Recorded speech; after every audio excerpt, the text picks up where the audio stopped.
গহপুৰ দক্ষিণাঞ্চলৰ কৰৈয়াটি ভুলুকাগুৰিৰ মাজৰ ভাগত বিশাল ব্ৰহ্মপুত্ৰ নৈ গৰাখহনীয়া। বছৰ বছৰ ধৰি গৰাখহি অহাৰ ফলত কৰৈয়াটি অঞ্চলৰ ৰাইজ দুৰ্বল হৈ পৰিছে। বিগত বৰ্ষসমূহত গৰাখহনীয়াৰ ফলত বহু পৰিয়ালৰ ঘৰ-বাৰী নাইকিয়া হ'ল। নদীৰ পাৰত থকা বাকী পৰিয়ালসমূহ বৰ্তমান চিন্তিত হৈ পৰিছে।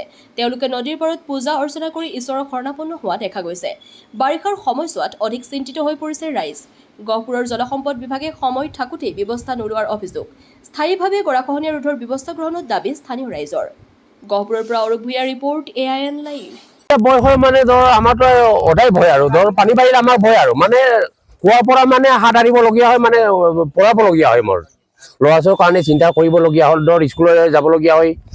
এইটো কাৰণে মানে বিভাগীয় মানে ইহঁতৰো আহিছিলে যে যোৱা বছৰ যে তহঁতে চিন্তা কৰিব নালাগে, ধৰ ল'ৰা ছোৱালী চবৰে ল'ৰা ছোৱালী, তহঁতৰ ল'ৰা ছোৱালী আমাৰো ল'ৰা ছোৱালী, কিন্তু আমি চিন্তা কৰি চালো এই চৰকাৰেতো আমিতো চৰকাৰক ভোট দিছো না, গতিকে বিভাগীয় মানুহ যে এইবিলাক কৈছিলে বনাই দি, তহঁতে চিন্তা কৰিব নালাগে, এই আগৰ মাহৰ পৰা বনাম বুলি ইহঁতে নিজে আহিছিলে। তাৰপিছত মানে চাইছো নবনালে তাৰমানে এতিয়া বাৰিষা চিজন পালে আৰু জেঠ মাহ আহিলে, এতিয়াতো বাৰিষা চিজন আৰু তাৰ পৰা চাওক গৰাখহনীয়া হৈ গৰাখহাই কিমান বিঘা মাটি, ৰোৱাতলি বাওতলি মাটি চব গৰাই বুকুত পৰি গ'ল।